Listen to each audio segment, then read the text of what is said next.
আসসালামু আলাইকুম, কেমন আছেন সবাই? আশা করি ভালো আছেন। আলহামদুলিল্লাহ আমিও ভালো আছি। তো আজকে আমি এই যে ধন্দল ভাজি করব, তাই পুরো ভিডিওটা দেখতে থাকেন আর আমার চ্যানেলটাকে সাবস্ক্রাইব করে পাশে ঘন্টিটা বাজিয়ে দেবেন। আর এই যে আমি এই জায়গায় আধা কেজির মতো ধন্দল নিছি। এখন আমি এই ধন্দলগুলো সুন্দর করে গা একেবারে চেঁচে নেব। আর এই ধন্দলের গাটা ছিলতে হয় না, এভাবে চেঁচেই নিতে হয়।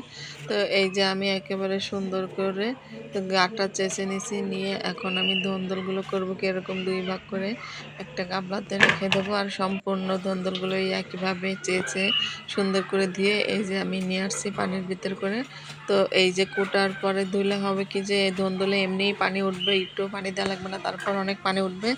এর জন্য ধন্ডলটা একেবারে সুন্দর করে চেঁচে ধুয়ে তারপরে কুটলে ভালো হয়। তো এই যে আমি সুন্দর করে একেবারে চেঁচে ধুয়ে তারপরে পানির ভিতরে রেখে যে কুটতেছি।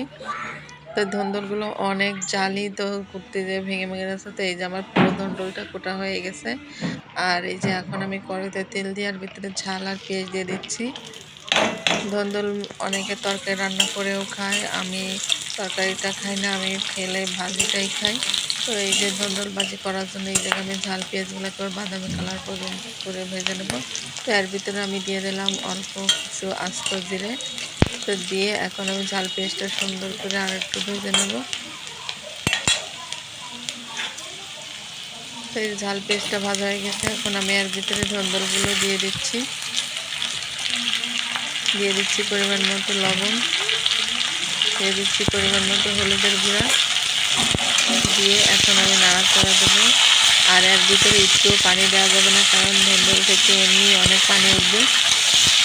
এই যে আমি সুন্দর করে একেবারে এখন নাড়াচাড়া দিয়ে ঢেকে দেবো। আর ধন্দলে প্রচুর পরিমাণে পানি ওঠে, তো আমি প্রস্তুতি একেবারে কিন্তু ধন্দলকে কোটার করে সুন্দর করে পানিটা নিয়ে নিচ্ছি। তারপরেও দেখবেন যে আমি পানি একটু দিব না, তারপরেও অনেকখানি পানি উঠবে। তো এই যে নাড়াচাড়া দিয়ে আমি ঢেকে দিলাম। ঢেকে দেওয়ার পরে এই যে আবার উল্লা করছি, দেখেন কতখানি পানি উঠছে, আরও পানি উঠবে। তো আমি করতেছি কি আবারও একটু নাড়াচাড়া দিয়ে সুন্দর করে উল্টায় পাল্টাই দিচ্ছি।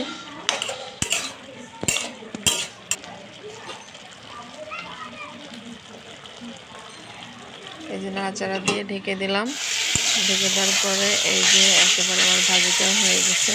আর সম্পূর্ণ পানিটা আমি সুন্দর আস্তে জালে সব একেবারে টানাই দিছি। আর এই যে এখন আমার ভাজিটা সম্পূর্ণভাবে হয়ে গেছে। তো এইভাবে ধন্দল ভাজি করে খেয়ে দেখবেন, খুবই মজা লাগে। আর ধন্দল মিষ্টি মিষ্টি খেতে খুবই ভালো লাগে, আর কালারটাও অনেক সুন্দর হয়েছে।